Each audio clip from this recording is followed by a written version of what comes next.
Welcome to your evening newscast right here on Kaieteur Radio. I am Joshua Van Slykeman. The fatal shooting of Rocky Shaw, 15, allegedly by his best friend, 16, is now being described as a tragic ending to 8 years of great friendship between the boys. Shaw's mother, Amrita Pandey, described their friendship as admirable and told Kaieteur Radio they actually grew up together. They attended different schools but share a great relationship with each other. The boys' parents also knew each other and were great friends. According to Shaw's father, Rakesh Shaw, he has been a neighbor and friend of the 16-year-old parents for 12 years now. The years of friendship between both families and the boys, however, came to a tragic and abrupt end after Shaw died on Monday around 14 hours 20 at the Georgetown Public Hospital Corporation. He was shot to the right side of his head. Former Minister of Natural Resources and Alliance for Change Executive Raphael Trotman would prefer that there be an investigation into the award of offshore oil blocks by an independent international firm, as industry governance advocate Global Witness has recommended. The attorney at law provided this comment when asked by Kaieteur Radio yesterday. The awards of multiple oil blocks have been pre-received by some sections of society and political commentators to have been made under suspicious and/or corrupt circumstances, and not in keeping with the best interests of the Guyanese people. When it comes to Trotman, the award of Guyana's most valuable block, the Stabroek, has drawn the most controversy, and the blame tends to be placed squarely at his feet. Since the reopening of schools on November 9th, over 30 dormitory students have tested positive for the novel coronavirus.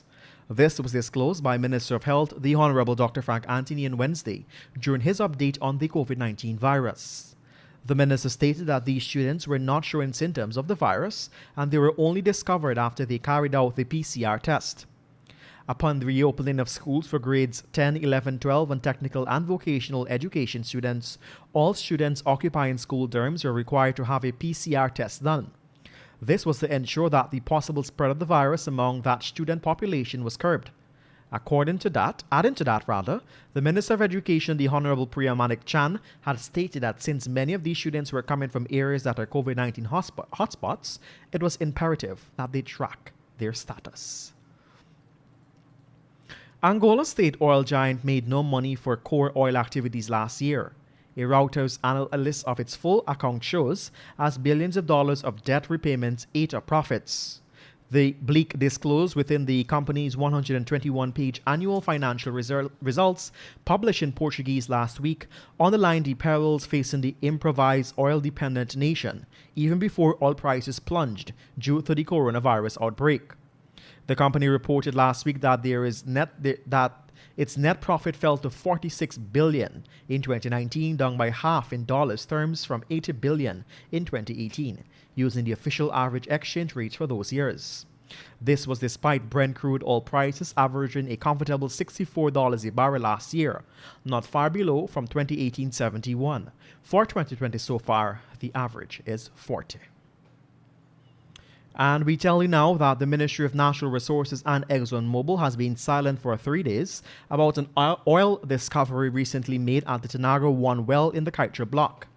The public is unaware when the discovery was made, but was notice of it when inside information from the UK firm Westmonk Energy was made public by a regulatory information service.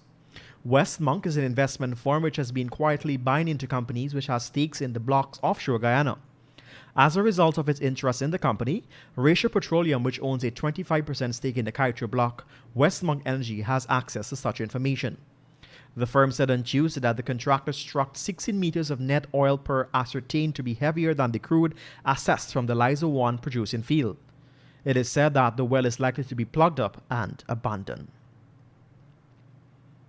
And finally, at this time, a summons has been filed by Attorney General and Minister of Legal Affairs Anil Nandalal to strike out the elections petition challenging the outcome of the March 2, 2020 regional and general elections. Chief Justice Acting Roxanne George Wiltshire is expected to hear preliminary issues raised in 2 elections petition matters next Tuesday. However, the AG in the summons filed on November 10th last requested a dismissal of the petition on the grounds that the matter was filed outside the timeline prescribed by law for legal service on the parties involved. According to a document seen by this newscast, Nandalal is contending also that the leaders of the two main political parties, the ruling People's Progressive Party Civic Bharat Jagdeo and Oppositional Partnership for National Unity Alliance for Change leader and former President David Granger, are listed respondents and were not served in accordance with the law. And with that, we've come to the end of your evening newscast. But just before we go, let's just tell you that the fiber optic cable, which allows Guyana to monitor Exxon's operation offshore, is expected to be laid by the third quarter of 2021, so that Guyana can monitor Exxon's producing Liza Phase 1 operations. ExxonMobil's subsidiary SO Exploration and Production Guyana Limited, according to a project summary published by the Environmental Protection Agency, proposed to construct the project starting in Q 2020 and ending in Q3 2021. No cost is mentioned in the document. It is understood that the company's intended high-speed fiber optic wireless transport service will connect its onshore and offshore facilities. The summary states this connection will establish a foundation for high-speed connectivity of onshore and offshore facilities in Guyana's foundation infrastructure, allowing implementation of digital technology to improve productivity, field access data and planning, and support remote operations and support reliability, the process monitoring and inspection.